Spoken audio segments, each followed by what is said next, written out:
Pois é, no meu canal do YouTube, mais uma realização profissional. Eu tive o privilégio de ter trabalhado durante 6 anos e meio, Rede Itatiaia de rádio, e esse aqui ao meu lado, o meu super eterno chefe, diretor Emanuel Carneiro. Que prazer, obrigado por você ter atendido.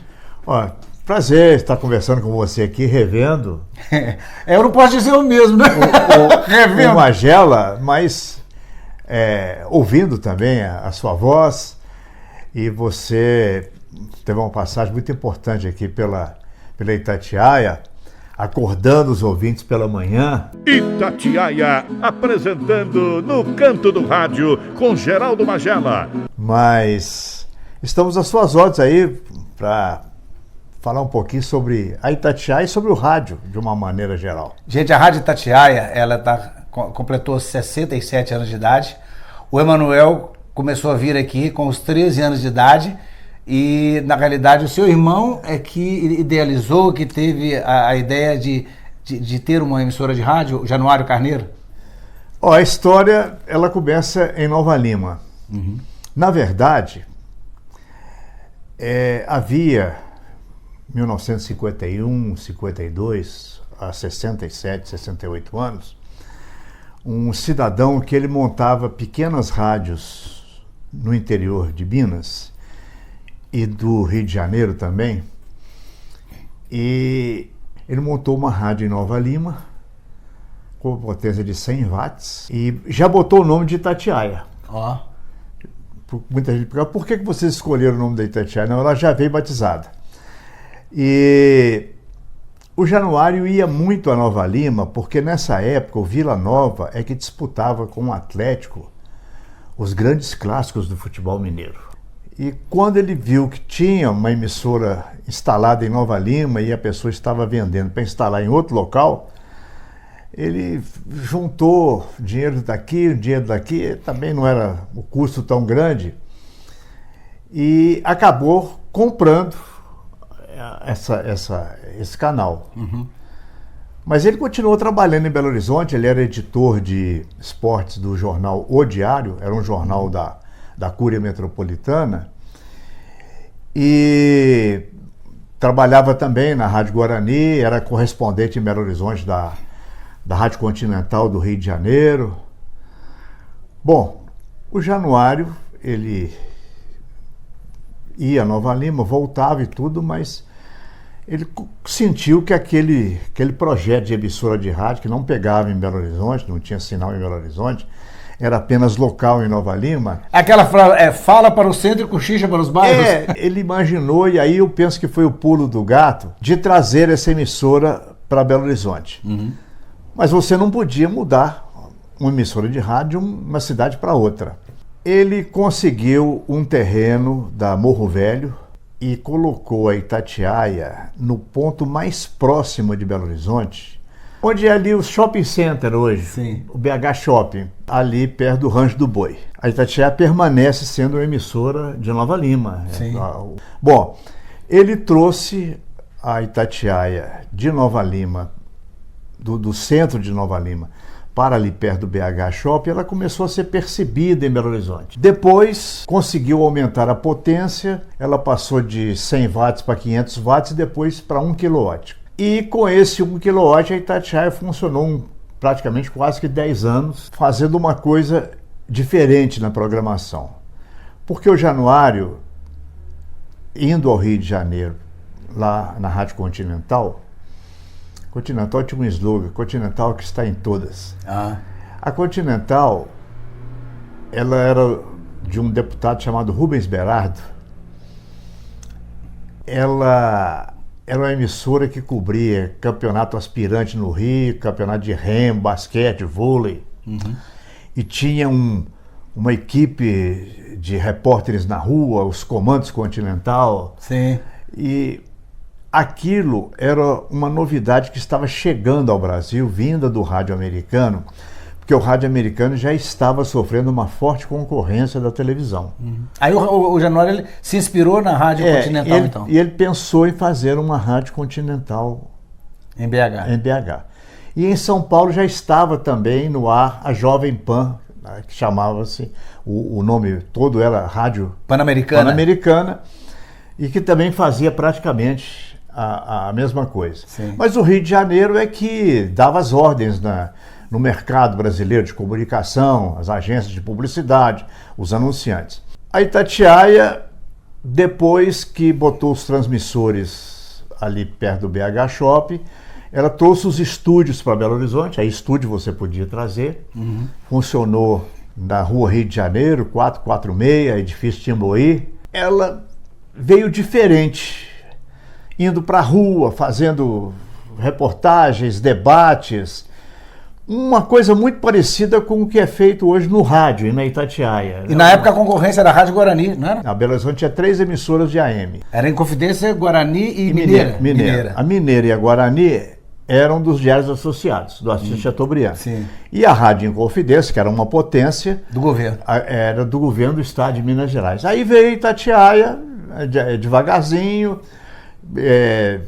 com uma proposta de ser uma rádio que ouvia os dois lados, que fazia um tipo de cobertura diferente, falava da Câmara Municipal, da Assembleia Legislativa.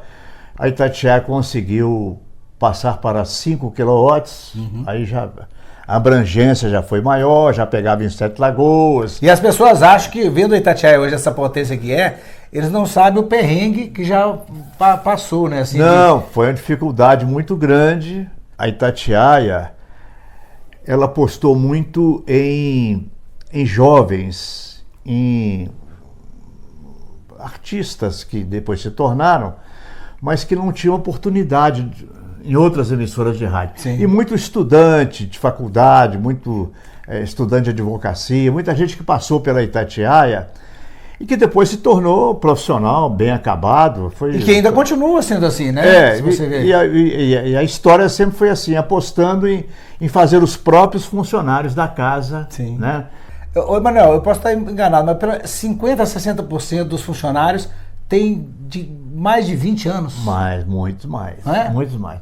Agora, exatamente nesse ano de 2019, nós estamos percebendo que houve uma renovação muito boa também, é quase que obrigatória, você tem que renovar. Sim, né? sim. E tem muito, no caso do jornalismo, muita voz nova no ar. Sim. Muito redator novo, também no esporte, muita gente que está ocupando o espaço e o microfone da Itatiaia. E as mulheres tomando conta, né? Você tem a diretora de esporte, a Úrsula, que era telefonista. E agora a Maria Cláudia, né, diretora de jornalismo. Agora, pode parecer assim, estranho. Não, o Manuel pegou uma telefonista e botou o chefe de esporte. Não era assim, não. Não, isso foi... Ela veio para Itatiaia como telefonista, ela fez faculdade, Sim. estudou jornalismo, e ela fez curso de arbitragem, ela chegou a bater bandeira em jogos profissionais. A Úrsula, eu não sabia. Depois ela foi auxiliar da equipe de esporte, do jornalismo esportivo, quando o chefe era o Júnior Brasil. E ela era ali a assessora direta do Júnior.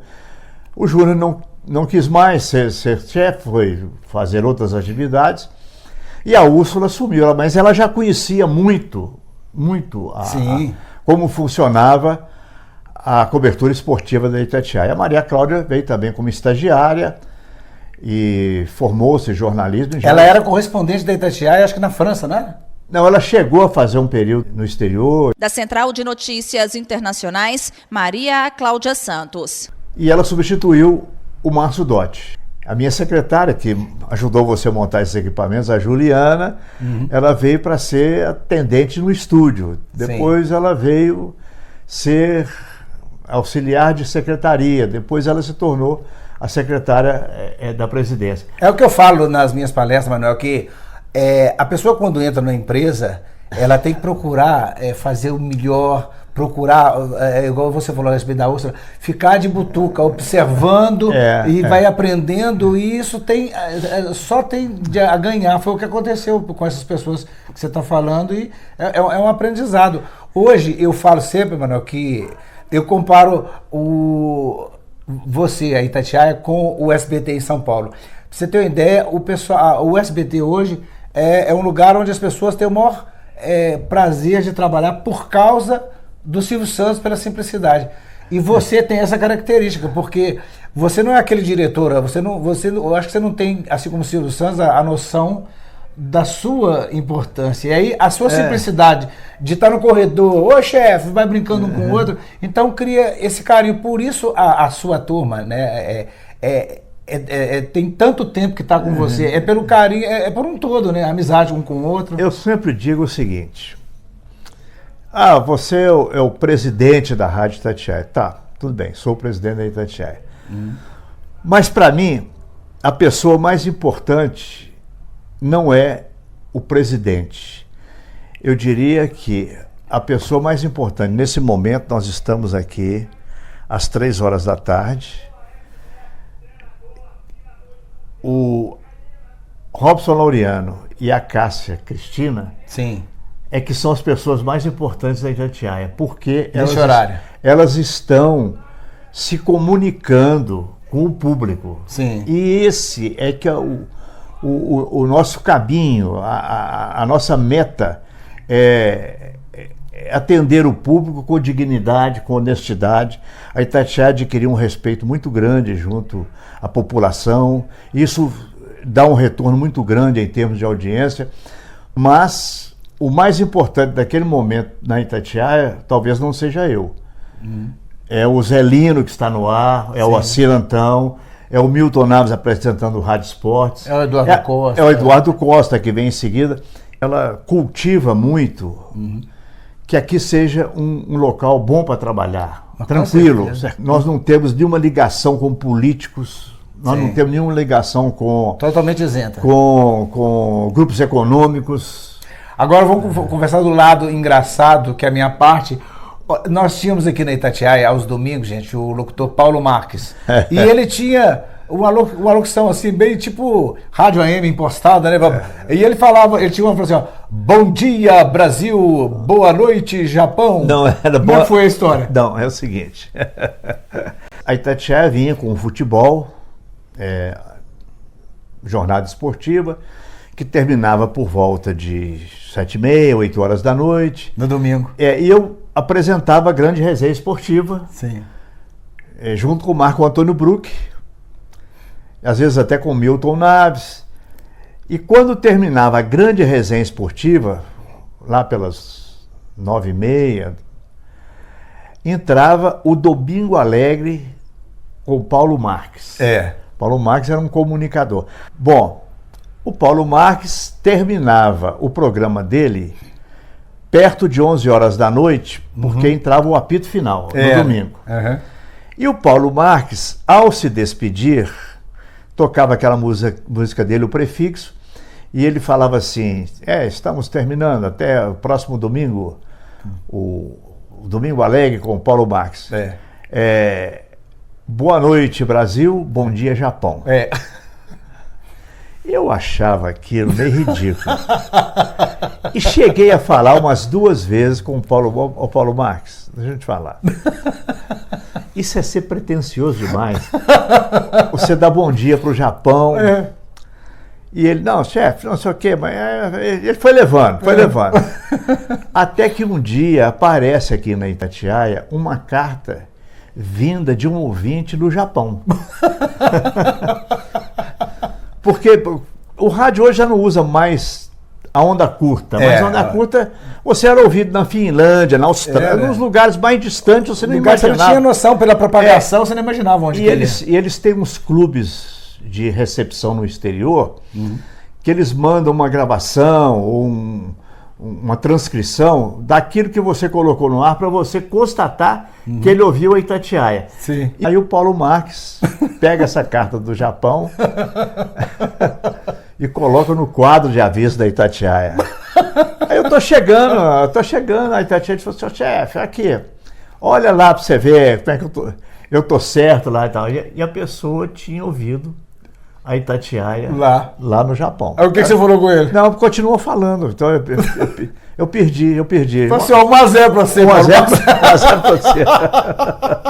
Aí, gente, ele falou do Marco Antônio Bruck, que apresentava com ele O Marco Antônio Bruck, ele faz o plantão esportivo, mas é um palhaço, ele é humorista, ele é muito brincalhão, e ele ficava imitando o Emanuel. Os repórteres ficavam no campo, no centro de treinamento, e aí, pode falar, chefe. Aí o pessoal... Fulano, você tá aí pra brincar ou pra trabalhar? Eu chamava a atenção dos repórteres. E eles falavam, não, chefe, é aqui. Mas tem um outro caso também. Não, mas aí teve um dia que você chegou, meu Emanuel, foi conversar com um repórter, acho que foi o Mauro Neto. Bruck, vai a merda, pai! Enche o saco. Ô, chefe, é o Emanuel. Que Emanuel? Depois ficou sabendo. Era o próprio Emanuel que tava falando. Mas tinha um rapaz entusiasmado por rádio que morava em Pará de Minas, chamava Mário Viana, tinha até o nome daquele... aquele repórter da Rádio Globo do Rio. Não, era o juiz Mário Viana, o famoso Mário Viana. Legal! Com 2 N's, Mário Viana com 2 N's. Bom, o Mário Viana, ele saía de Pará de Minas e vinha fazer plantão aqui na Itatiaia aos domingos. Chegava aqui e tal, ficava até 8 horas da noite, pegava um ônibus de volta, ia para Pará de Minas. Ganhava um cachê, não muito grande e tal, mas ele tinha entusiasmo, e já tinha um tempo aí. E eu chegava do Mineirão, geralmente já encontrava ainda o Mário Viana aqui na redação da Itatiaia, anotando. Era muito até trabalhoso você acompanhar jogos de outros estados, de outros locais, porque era tudo por onda curta, às vezes a recepção não estava boa. Nem onda curta fazia uma raiva, né? Gente, quando no jornada esportista, deixa eu ver quanto tá o jogo. Até assim, olha, atenção para o placar, informando quanto foi o jogo, dava uma raiva, a onda aí voltava. Mas aí eu ainda encontrava com o Mário Viana, ele se despedindo, voltando para casa, e eu chegando para apresentar a grande resenha. E eu brincava com o Mário Viana, ele falou, você está indo para Pará de Minas? Tá. Quando você voltar, traz um casal de tatu para mim. Para dizer que ele era da roça, né?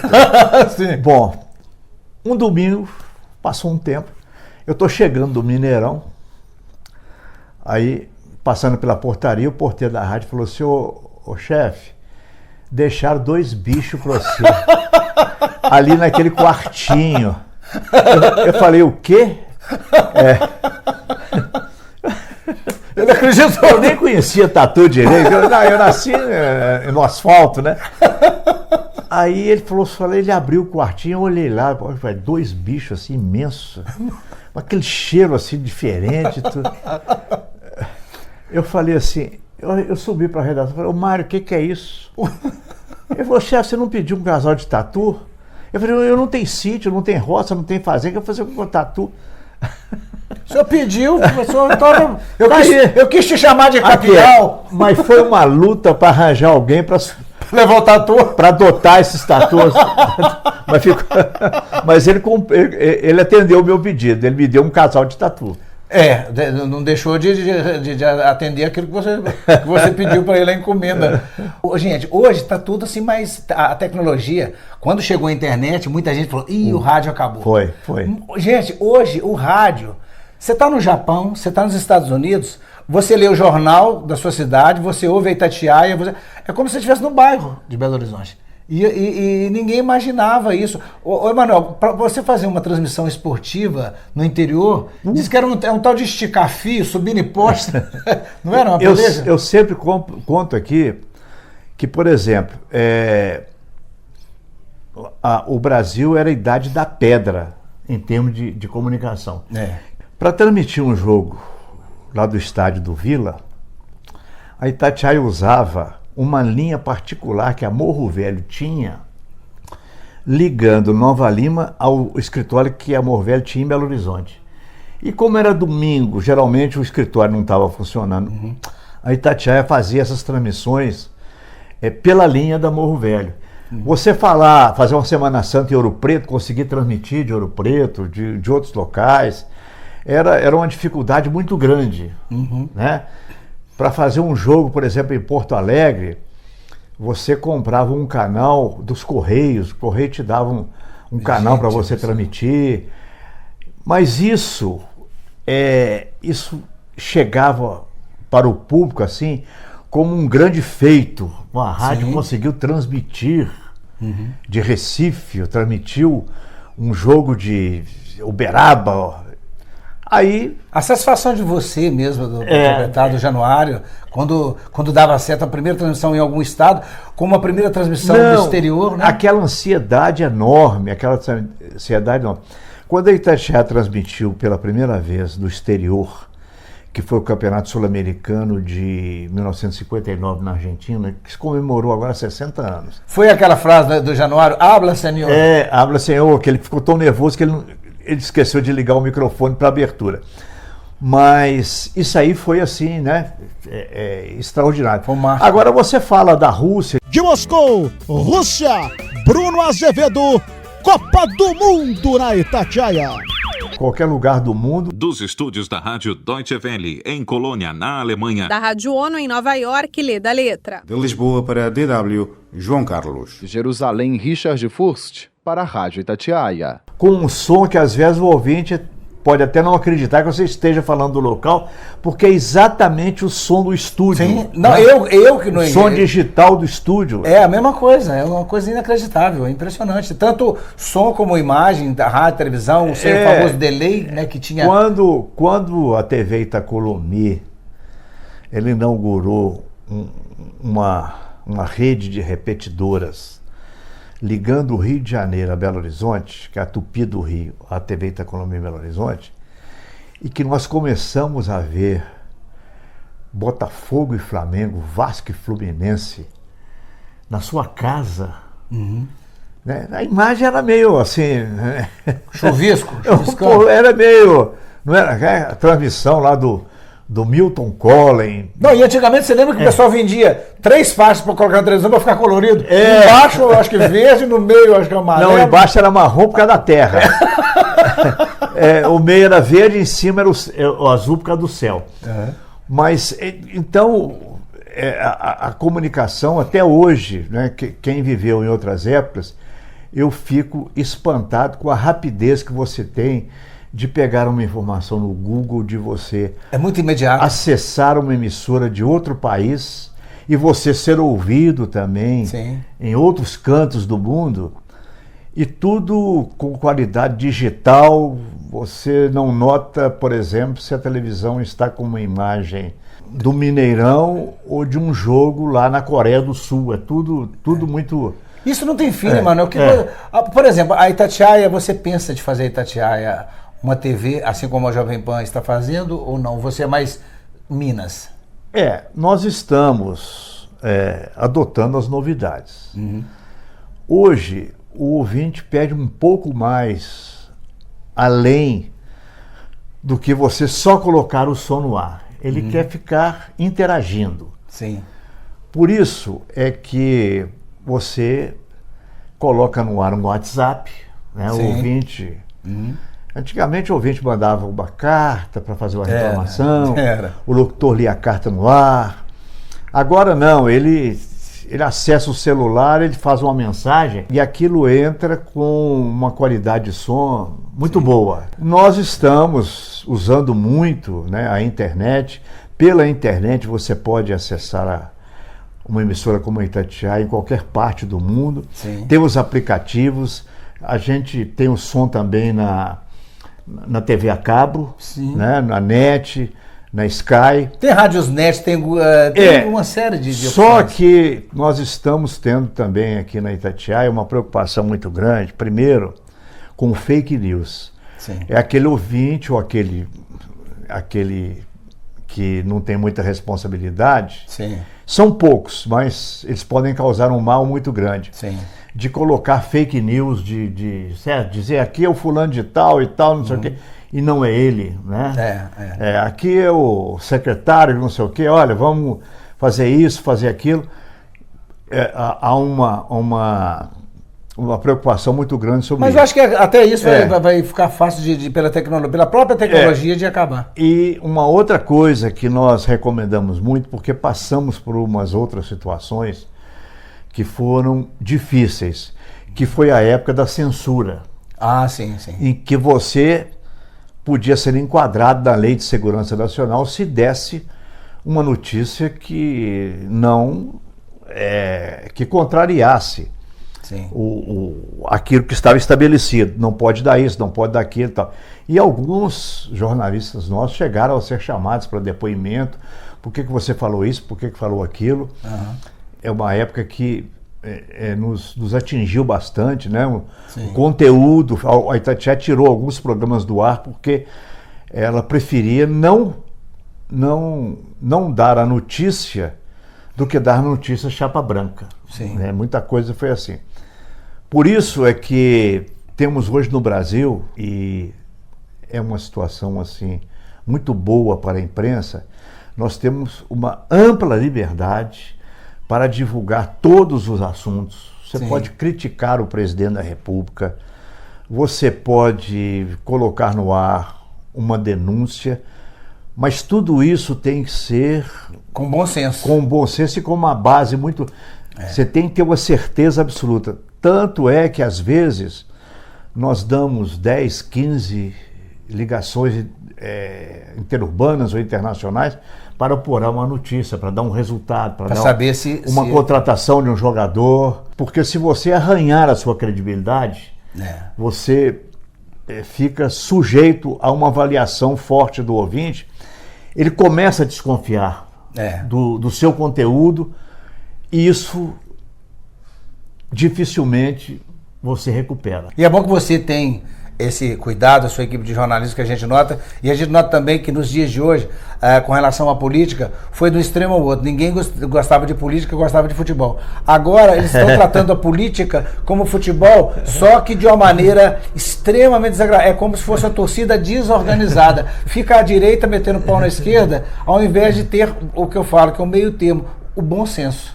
Quando houve a tragédia da barragem agora de Brumadinho, nós colocamos no ar muita opinião de pseudos técnicos, de coisa.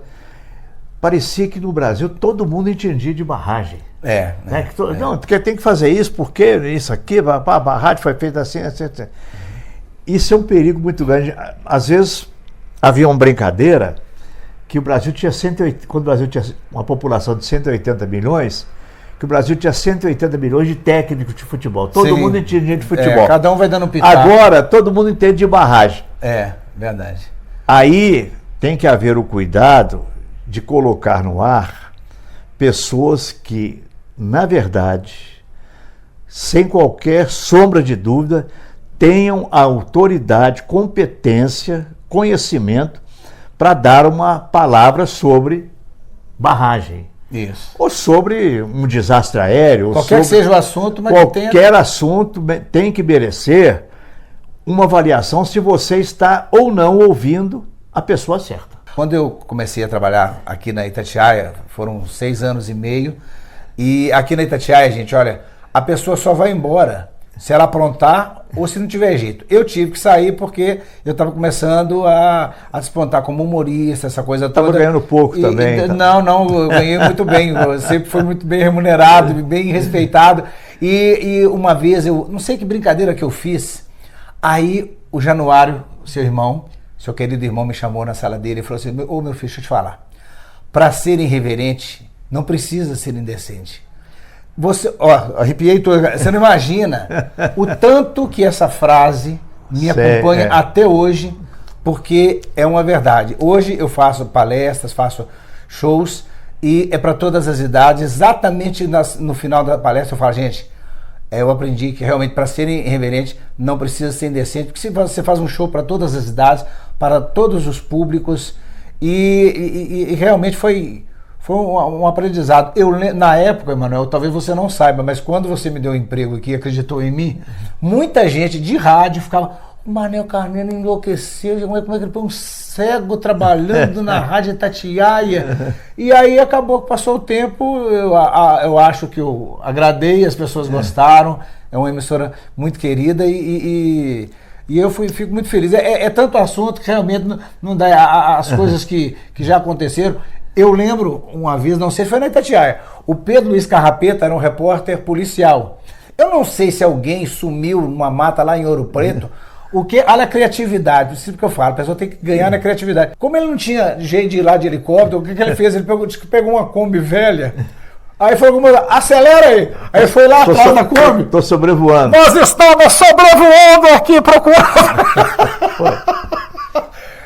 Então, grandes lembranças do Pedro Luiz. Pedro Luiz Carrapeta, Najib José. Mas você está falando negócio de você pode ser irreverente, mas não precisa ser indecente, é isso? Sim, sim. Mas o Armando Nogueira, que foi um grande jornalista também das boas épocas do Jornal do Brasil, e depois foi o chefe de jornalismo da Rede Globo, ele tinha uma frase: elogie sem bajular e critique sem agredir. Preserve a sua crítica, mas não agrida pessoalmente um ou outro. E você também, se for elogiar, não fica bajulando, porque pare no elogio. Né? Às vezes a pessoa não está precisando de tanta bajulação como a gente tem visto aqui. Mas de qualquer maneira, os que tiveram a paciência de nos ver e ouvir pelo YouTube, eu quero deixar aqui uma mensagem de agradecimento. A Itatiaia tem um retorno muito grande junto ao público, ela tem números fantásticos de audiência no jornalismo, na cobertura esportiva, na prestação de serviços, e temos um cuidado muito grande, um cuidado assim até doentio, de não enganar o público, de não colocar no ar assuntos que são normais e produzir sensacionalismo. Quando uma pessoa vem a Itatiaia e pede alguma coisa, por exemplo, um garoto que sumiu, um cachorrinho que foi perdido, um pedido de sangue, a Itatiaia nunca cobrou por isso, né? Ela dá aí as notas de falecimento da população, tudo isso a Itatiaia considera que é um serviço que ela presta à população da região onde ela atinge. Fica aí, né, a renovação do nosso compromisso, que ele está inserido numa placa na entrada da Itatiaia. Nós vendemos espaço, não vendemos opinião. A opinião é da Rádio Itatiaia. O espaço a gente vende para um ou para outro. É o anunciante que faz o nosso movimento, que permite que uma empresa independente ela possa sobreviver. E quanto você acha que hoje, porque tem empresa que só quer ganhar, não quer investir. E eu noto que a Itatiaia, eu acho que é a única no Brasil, é a que mais investe na tecnologia, na técnica. Então tem muitas emissoras que, por exemplo, ele fatura 5 milhões e quer gastar 100 mil na manutenção, e aí a coisa vai ficando defasada. Para nós aqui, o ouvinte é mais importante do que o anunciante. Se você não tiver ouvinte, você não tem anunciante. Sim. O primeiro investimento tem que ser em cima do conteúdo, do que você coloca no ar. Você tem que botar repórter na rua. Teve a tragédia de Mariana, nós ficamos 30 dias com uma equipe completa. Repórter Mônica Miranda. Edilene Lopes. Alessandra Mendes. Repórter João Felipe Lolli. Oswaldo Diniz. Dormindo, almoçando, jantando. Sim, eu lembro. Em Mariana, Brumadinho. A Itatiaia comprou os direitos para transmitir a Copa América. Você tem que pagar hoje para transmitir uma Copa do Mundo. E tem um detalhe, você a Itatiaia é a maior equipe em competições internacionais. Que vai com equipe gigantesca. Para a Rede Itatiaia, Wellington Campos. Tiago Reis. Enio Lima. Aquela abertura que eu me arrepio sempre que eu ouço e que vem de anos e anos, que é as touradas, né? Que abre. E nós abrimos para o Rádio de Minas o caminho de todos os continentes. Essa frase é do Januário. Foi do Januário. Nós abrimos para o Rádio de Minas os caminhos de todos os continentes. A música é daquele filme A Volta ao Mundo em 80 Dias. É um filme que teve Cantinflas, é um filme famosíssimo aí. E tinha essa música de uma tourada. E a Itatiaia usou, e a Itatiaia criou uma coisa diferente. Eu ia fazer uma enquete, dar um presente, alguma coisa, um sorteio, para quem mandar pra gente e descobrir de quem é aquela voz. Itatiaia! Mas eu posso falar, não? Claro! Não, essa vinheta, ela foi produzida em 1963, na gravadora Bemol, tinha uma gravadora aqui na Avenida Frei Orlando. Do Dirceu? Do Dirceu Scheibe. Sim. E o técnico era que já morreu, chama Haroldo Mauro. Ele pegou um equipamento, distorceu a voz. Foi. E ele tentou isso durante algumas horas. Tá bom. O cara acabou. Itatiaia. A voz de quem? Zé Lino Souza Barros. José Lino Souza Barros. Tá aí a vinheta para vocês aí, ouvirem. revelei um segredo de Estado. Tá bom. Então fica aqui um último recado, meu agradecimento. Confie na gente e muito obrigado, Magela, por você ter gasto esse seu tempo valioso. Isso é um privilégio para mim, mas não é fácil não. E ter feito essa entrevista sem ganhar cachê. Grande abraço.